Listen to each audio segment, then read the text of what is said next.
This is St. Louis on the Air from St. Louis Public Radio. I'm Elaine Cha. I couldn't imagine teaching right now. The only individuals that were in favor that spoke in terms of testimony were lobbyists. It's kind of empowered some of the chaos agents. Security had to be put outside their homes. I'm also a taxpayer.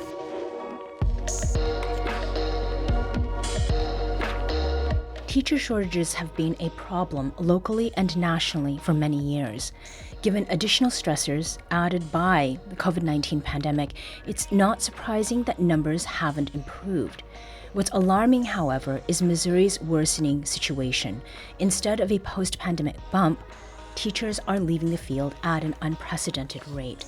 Here to discuss this trend and what's driving educators away from schools and classrooms and our state's school-age students, we have Heather Fleming, founder and director of the Missouri Equity Education Partnership. Welcome. Thank you. And Todd Fuller, Missouri State Teachers Association spokesperson. Welcome to you as well. Thank you for having me. Thank you both for talking with us today. Now, we've been talking about this Missouri teacher shortage for some years now. How would you describe the state of things as it relates to the number of educators in the state? Heather, we'll start with you. Right now, we have a significant shortage. Most of the shortage is also in areas where, we really need a strong foundation. So early childhood, special education, English language arts, etc. And at this point, like 26.2% of our teachers have less than 5 years or less experience. And so that is also a serious problem because we don't have the expertise there. So it's a young core. Yes. Yes. Todd, what do you have to add to that about the state of things now and the number of educators we have in Missouri? Sure. Well, when you start looking at teachers that are going through the process of getting certified, going through colleges of education, there's been a decline over the course of the last 6 years, a 25% decline. Now it's more like 30% in terms of those individuals that are not going into that are leaving the profession or leaving actually the colleges of education. We used to have about 11,000, 10,000 that would go through the process but not necessarily finish. And so the number ends up being about 3,000 or 3,600 that actually finish and receive their certification. What Heather's saying, though, is she's absolutely correct. The number of new teachers coming into the profession is much larger than it's ever been before. And we don't have our experienced teachers, our individuals there to help mentor them and help them through the process of learning not just how to teach their subject, but how to teach and all the elements and all the processes that go along with that. Mm-hmm. Now, the Missouri State Teachers Association conducts an annual survey asking for direct feedback from educators. Todd, what are you hearing from teachers about why they're leaving the field? We've done a survey the last couple of years. We did a survey 2 years ago, and we had about nearly 3,000 of our members that responded. We found that more than half of them were saying they're considering leaving the profession. Actually, the number when asked if they contemplated leaving the profession was about 80%. And that was 2 years ago. Two of the things that they were most concerned about were student behavior and student motivation. And so this was coming out of years of COVID and dealing with the process of teaching when we were also dealing with COVID. But over the course of this last year, the Department of Elementary and Secondary Education actually did a study. So we decided to back off from our study because they were asking very similar questions about why individuals would want to leave the profession, what they want to do otherwise. And for us, anecdotally and very specifically, it was alarming to have many of our members come to us in, say, for instance, January and say, you know what, I'm finished teaching for the year, I'm not going back. that has happened more over the last 2 years than it's ever happened before. Now, typically, what could happen to that individual is they could lose their certification. There could be a fine of sorts that the district levies against them, and the members that we've been working with say, "I don't care. You can have my certification because I don't plan on ever teaching again." That should alarm all of us. Wow, so they're really exiting, not just taking a break. And it's interesting. I heard a story the other day of. Oh, please go ahead. Oh, I'm sorry. Yes. I heard a story the other day of an individual that the district went on spring break and they didn't come back after spring break. And those stories happen, but not to the level that they're happening now. And it's interesting that your survey revealed that exits are more about things like student behavior or student motivation than other forces. I mean, one of the things that we do know about Missouri is that it has some of the lowest salaries in the nation. Has that come up at all, Heather, perhaps when you've spoken with teachers or administrators?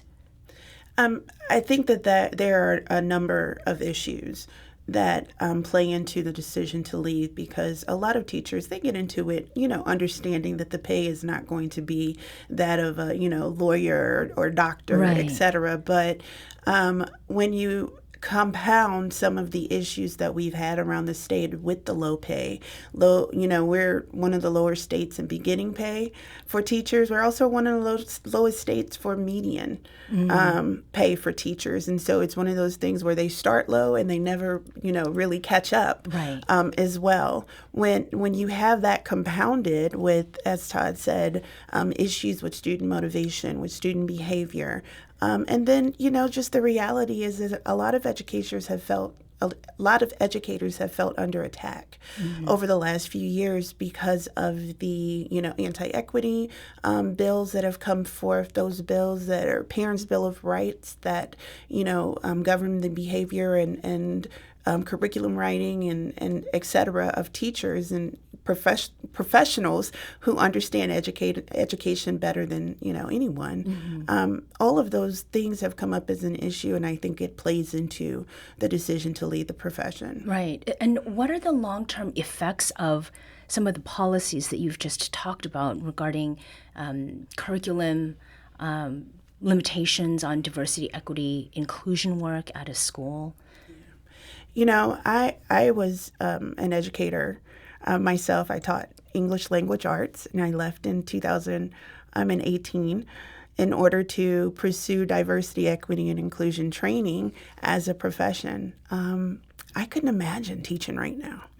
I really couldn't, because in the end is pretty much what they're saying, especially for as an African American woman, that I can't bring my experience and my identity into the classroom if I can't talk about those things that have impacted me and people that look like me. And so it has a deleterious effect on not just our students, but our teachers. We're having struggles with mental health, just like students are. We're having struggles with even what we can teach and how we can teach it well, because it feels like there are people looking over your shoulder all the time to tell you what you can do. I mean, it gets to the point that teachers are people too. They do not live at school or in the classroom. Are. And one of the things as an educator that we know is that our kids actually really respond when a teacher brings their full selves into the classroom, their personality, their, likes and dislikes, because they want that personal connection. Research has shown that relationships are so very important. Well, if you're telling me just come into the classroom, not to bring any of myself, how do I take the steps necessary in order to establish the relationship that so many of my students need in order to gain that motivation to learn well? It's just, there's a lot that is inhibiting our ability to be the best educators that we can be. Now, Tom, when it comes to things like book bans in school libraries, criticism of curriculum that fosters discussions about race, and then what we heard in our earlier segment from Kate Grumke about aspects of identity that teachers are not being permitted to talk about with sort of a reasonable amount of freedom. Where is outrage around such conversations and content coming from? And how big or small is that group in reality? I think a lot of what we end up seeing happening in our state is actually coming from other states. I mean, I think you could look, for instance, to Florida to see what's going to be coming to Missouri in terms of some of the legislation. Some of the legislation we're facing right now happened in Florida just a year ago and 2 years ago, almost like there's a playbook out there that they're following, and it's frustrating because we have teachers that want to spend time teaching, not focusing on the business of teaching, and they don't get that opportunity to do so. When you talk about the individuals that are vocal. And I know Heather has seen this as well. When you look at legislation, for instance, and you look at testimony in the Capitol, we put together a video earlier in the year, and it was individuals talking about their concern for open enrollment bills. And we had a lot of superintendents, teachers, some parents that talked about the issue of passing a bill like that. The only individuals that were in favor that spoke in terms of testimony were lobbyists. We don't necessarily hear from the individuals that will actually be affected by these bills and this legislation. Mm-hmm. And just as a reminder, the open enrollment question has to do with parents or families having the choice about where they can send their kids for public schooling. Correct. And so instead Sure. of control being and you being required to live within the school district in which your children attend, to be able to go to any school district. Mm-hmm. How that harms is that there's going to be a lot of local schools who end up being defunded. There's also going to be other school districts that end up being, overwhelmed with an open enrollment as a result of this. And so I've been down in Jeff City all of those times that Todd mentioned, and the reality is, sometimes it feels like people aren't listening. Mm-hmm. Some of our legislators aren't listening, because if they were, then they would hear the fact that this is something that is going to be, very negative for our schools and our school districts. And I think what it's done is it's kind of empowered some of the chaos agents that we might see within school districts. Mm-hmm. It has also, had a chilling effect on teachers, what they feel like they can teach, how they feel like they can show up in the classroom, how they can use their professional knowledge. Right. And to that point, actually, we had a conversation earlier in the hour about allegations of anti-trans discrimination at Kirkwood School District, and this goes straight to what you were talking about as far as a chilling effect. We received a voicemail from Kathy, who called in to share her thoughts on parents who feel they would like more control over what happens at their kids' school. If the parents want input and control, then they have to pay the school board something so that they have some kind of control. Now, if that would buck the state law, they might want to look into it, okay? But I would say that at all the school districts, the public schools across the state, they need to pay a stipend to the school board so that they have control, some kind of control, and they haven't turned total control over to the school board. Todd, can I have you respond to the sentiment there? If I understand correctly, the idea is that if there is a payment that's going to those school board members, then there's some kind of ownership in terms of our investment in what they decide.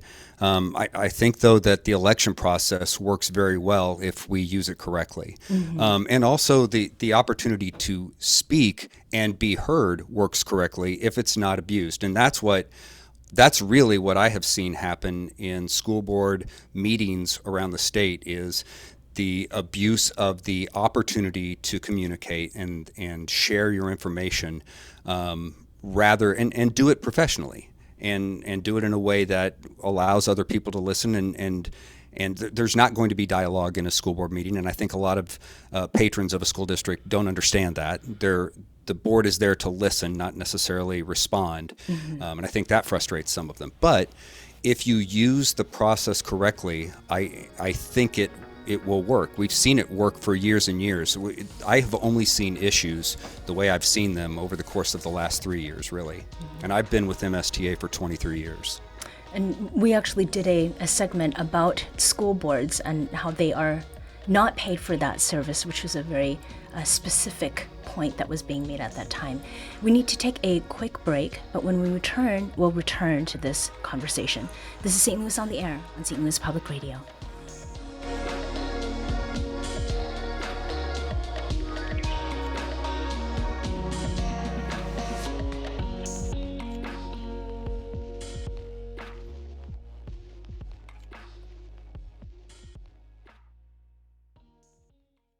Support comes from the Missouri Forest Products Association, committed to conservation and careful management of the state's forests to make them more resilient and better habitats for wildlife. ChooseWood.com.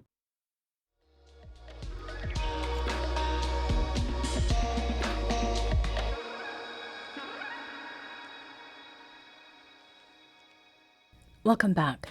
We're talking today with Todd Fuller, spokesperson for the Missouri State Teachers Association, and Heather Fleming, former teacher and founder and director of the Missouri Equity Education Partnership, to discuss Missouri's continuing and worsening teacher shortage, and doing so against the backdrop of recent events that have driven educators out of classrooms, schools, and the field of teaching as a whole.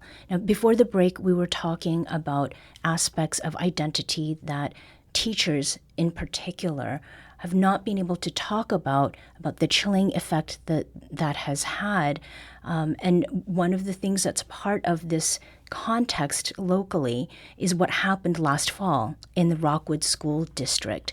In October, Rockwood's Board of Education voted against renewing 3 longstanding diversity programs that gave students of color a sense of community in the district.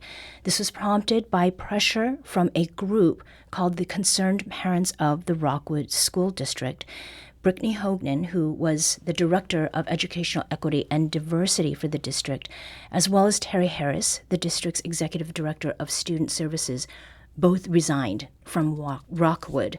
They both talked about how much they cared for their students, yet felt they had to leave the district in order not only to thrive, but feel safe personally in their line of work. Heather, what does that say about where we are today when educators do not want to leave their jobs, but feel compelled to? I think that it is a dangerous place to be in. Everything that happened in Rockwood was so not only unfortunate, but in my opinion, a cautionary tale about what could happen in any given district. We have to be aware of how this rhetoric impacts people, because there seems to be mounting anger and fear that have been ginned up by, some people on one side or the other of the political spectrum. But one of the things that we always have to keep in mind is that, number one, our school boards, et cetera, are not supposed to be politicized at all. It's nonpartisan work, and everyone should be there for the betterment of all students.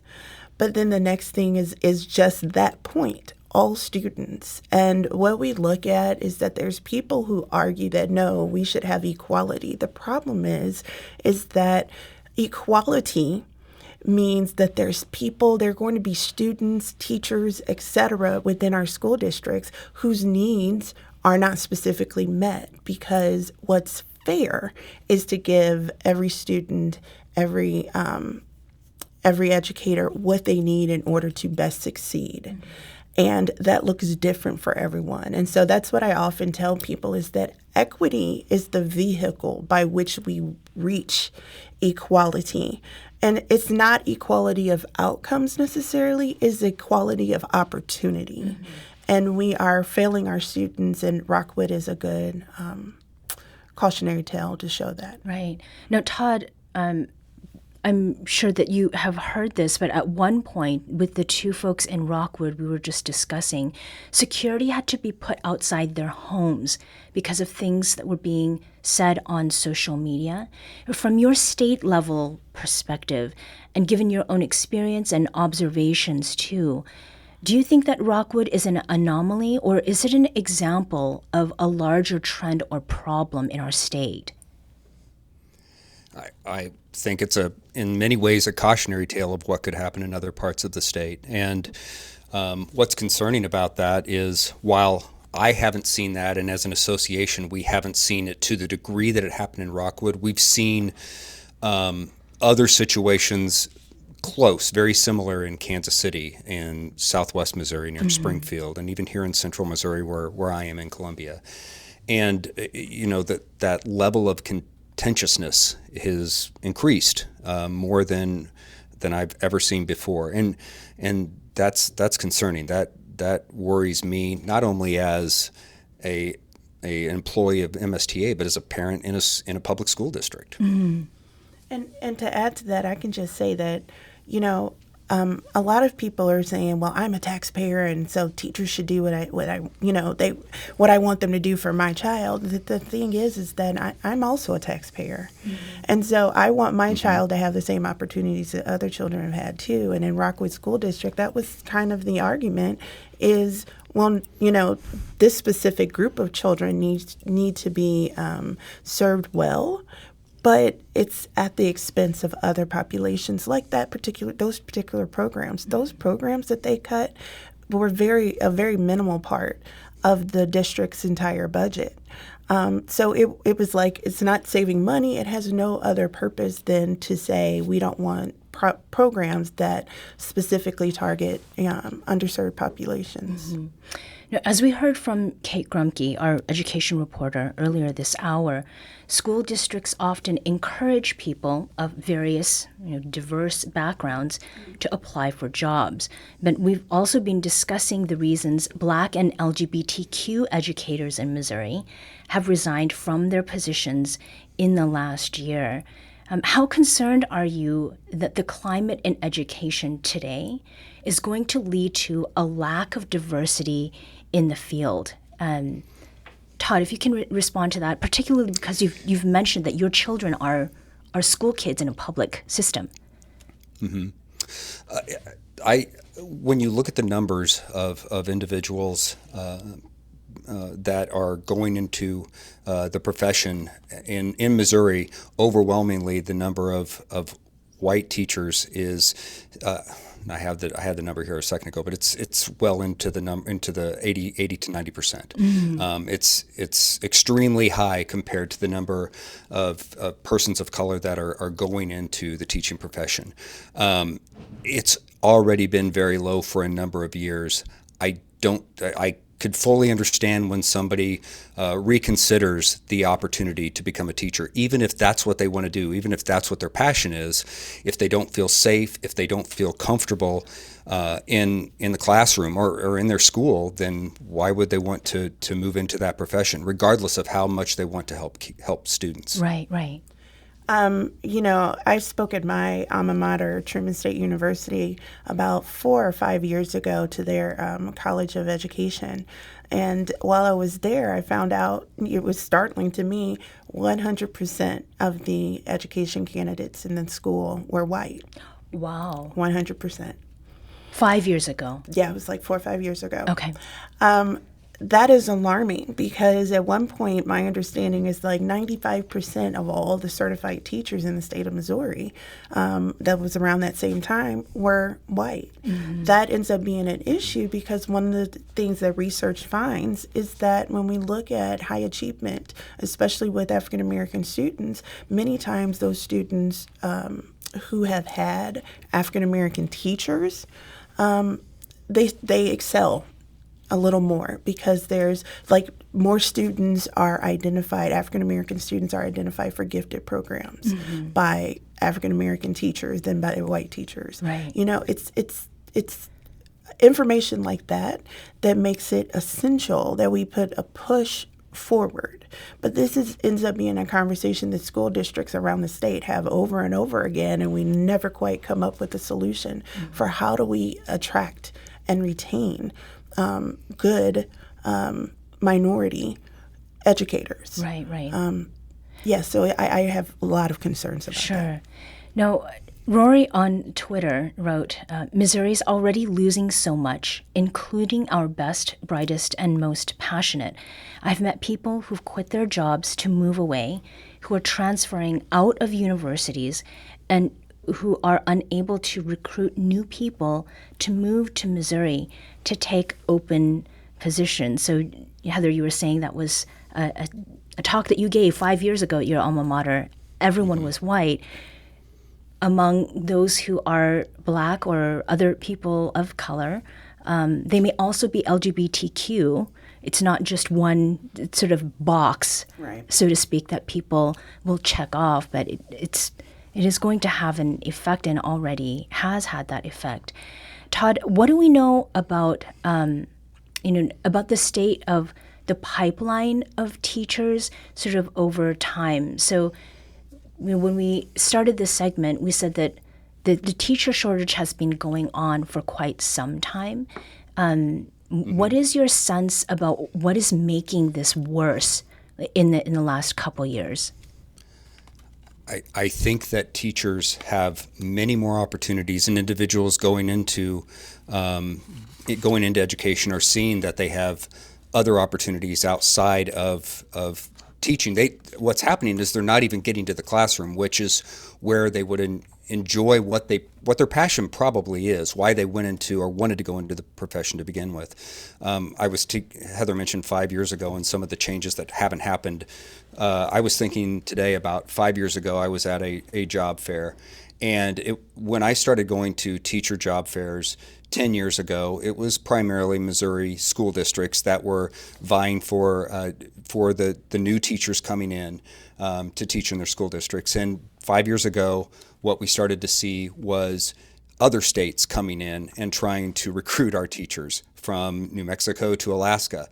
Now what I've seen in some cases is other businesses also showing up at some of those job fairs to recruit teachers because they know they're going to be great employees, they're hard workers, and they have their degree. And so we had in Columbia alone, and I know this is the case in St. Louis, Kansas City, and throughout the state, there are businesses that would be more than happy to hire our teachers at double the pay, and we should be concerned about that as well. Right, right. And to that point, so last year, Missouri lawmakers passed a plan to raise teacher salary to $38,000 a year, with 70% of the cost paid for by the government and the other 30% paid for by local schools. This year, that same plan is in place, but the Senate has proposed adding an additional $7.6 million in funding to pay for the 30% match. So that would take some of the burden off schools. So the total teacher pay plan in the budget is now $29.4 million. Now, if the Senate's proposal gets passed and signed into law, Heather, do you see this changing the landscape? Is it enough to mitigate teacher shortfalls?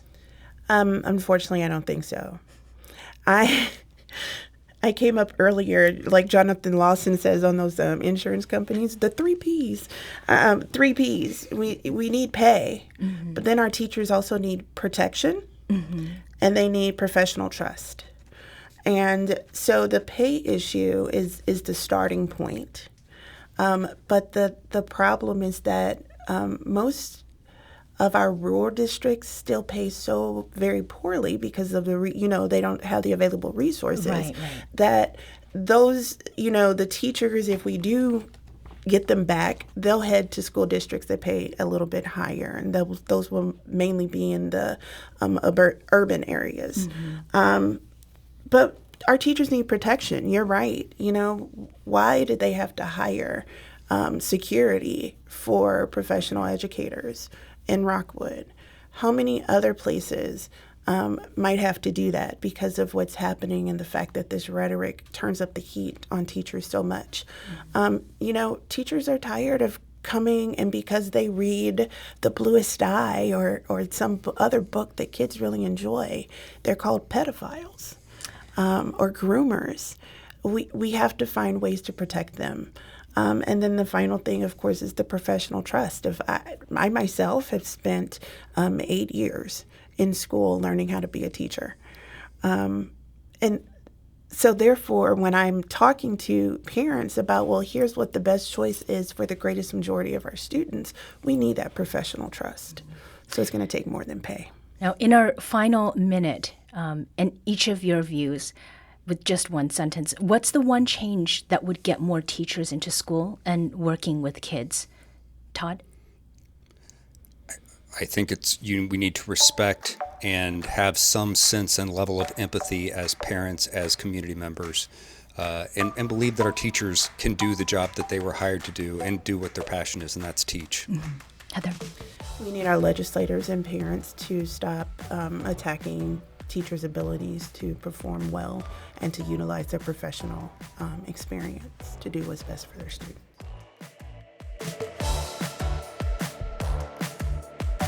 Heather Fleming is a former teacher and founder and director of the Missouri Equity Education Partnership, and Todd Fuller is spokesperson for the Missouri State Teachers Association. Thank you to you both. Thank you. Thank you for having me.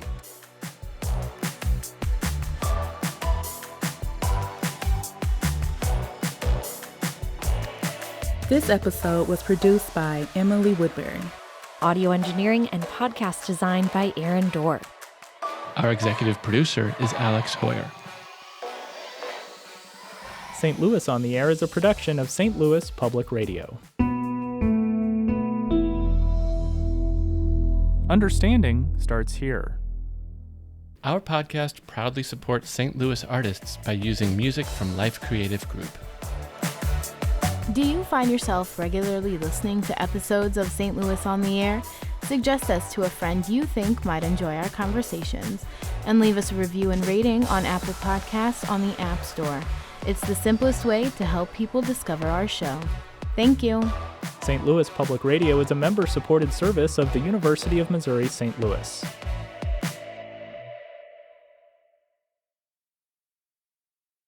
Support comes from the Missouri Forest Products Association, committed to conservation and careful management of the state's forests to make them more resilient and better habitats for wildlife.